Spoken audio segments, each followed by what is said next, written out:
Hello दोस्तों, बहुत बहुत स्वागत है आपका अपने चैनल सरकारी वैकेंसी हब पर। जैसा कि आपको पता है कि हम लोग इस वीडियो में डिटरमाइनर को कंप्लीट कर रहे हैं। आज ये इसका थर्ड पार्ट है। इसके बाद इसका एक पार्ट और आएगा और आपका डिटरमाइनर खत्म हो चुका होगा। इससे पहले हम 2 पार्ट कंप्लीट कर चुके हैं। जिन लोगों ने उस वीडियो को नहीं देखा है वो जाके उस वीडियो को भी देख लीजिए, जिससे आपको ये डिटरमाइनर का बेसिक्स वगैरह सारा कुछ समझ में आ जाए। और हाँ, वीडियो को लास्ट तक जरूर देखिए, बहुत अच्छी अच्छी चीज़ें आपको इसमें बताने वाले हैं। और पिछले 2 पार्ट तो आप ज़रूर देखिए, तो आपको इसमें भी इंटरेस्ट आना शुरू हो जाएगा।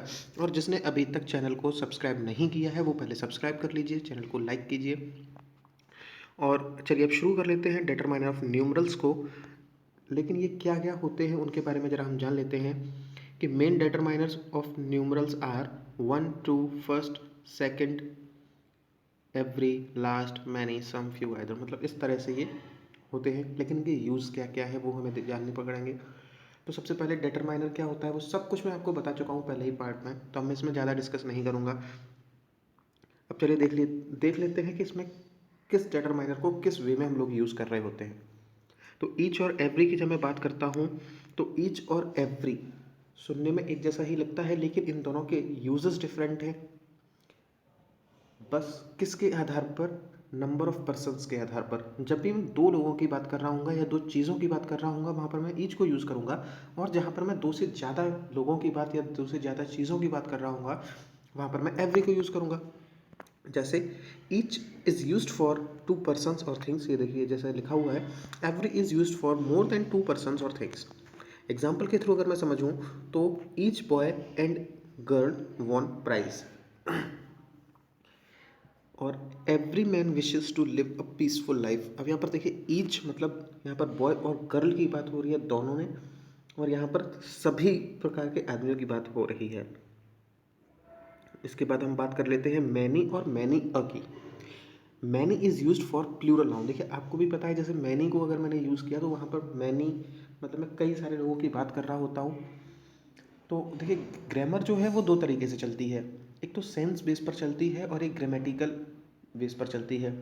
तो मैनी का सेंस अगर देखता हूँ तो वो मुझे पहले से ही समझ में आता है कि एक प्लूरल में ही यूज़ होने वाला है, क्योंकि मैनी बहुत सारे लोगों की बात करता है। लेकिन जब मैं मैनी अ की बात करता हूँ तो मैनी के बाद क्या आया है? अ आया है।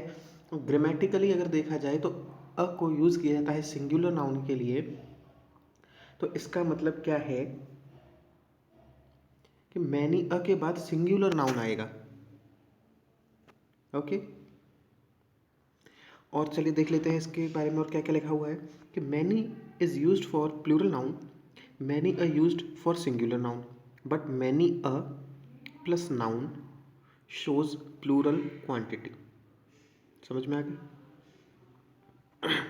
ठीक है, अब चलिए शुरू कर लेते हैं हम लोग। Many students are absent due to rain, और many a soldier was killed.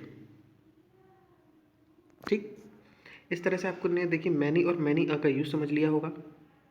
अब मच एंड मैनी को अगर देख लेते हैं तो much is use for uncountable noun and often it show quantity, many is use for total countable noun. ये बिल्कुल सिंपल सा है। जहाँ भी मच अगर आप लगा रहे हैं तो वहाँ पर आप उन चीज़ों को गिन नहीं सकते हैं, तो वहाँ पर आप मच को यूज़ करते हैं। जहाँ पर आप लोग को गिन सकते हैं तो वहाँ पर आप मैनी को यूज़ कर लेते हैं। एग्जाम्पल बिल्कुल सिंपल सा है।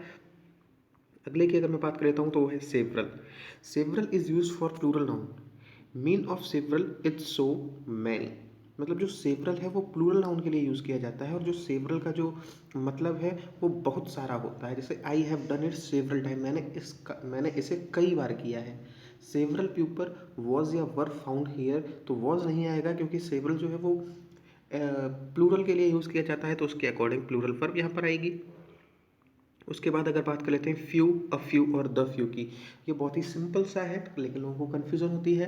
फ्यू का मतलब होता है कि कुछ भी नहीं, मतलब नेगेटिव सेंस में हम लोग फ्यू को यूज़ करेंगे। लेकिन अगर मैंने उसके साथ अ फ्यू लगा दिया तो वहाँ पर मैं बात कर रहा होता हूँ कुछ क्वांटिटी की।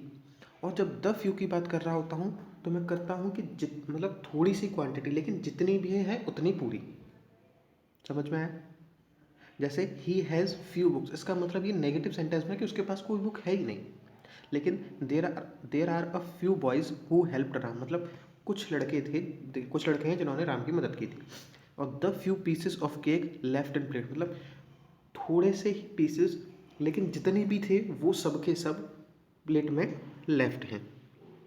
तो इस तरह से हमने अपना जो है कि इस डिटरमाइनर को ख़त्म कर लिया है, डिटरमाइनर ऑफ न्यूमरल्स को। होप आपको ये बहुत अच्छे से समझ में आया होगा। कहीं भी अगर आपको डाउट है तो आप इसको बिल्कुल कमेंट में पूछ सकते हैं। और एक बार फिर से अगर आपने चैनल को सब्सक्राइब नहीं किया तो चैनल को सब्सक्राइब कर लीजिए, वीडियो को लाइक कीजिए और बेल आइकन को प्रेस कीजिए जाके सभी वीडियोस का नोटिफिकेशन सबसे पहले आपके पास पहुंचे। चलिए मिलेंगे अब इसके अगले पार्ट में, तब तक के लिए गुड बाय और अपना ध्यान रखिए।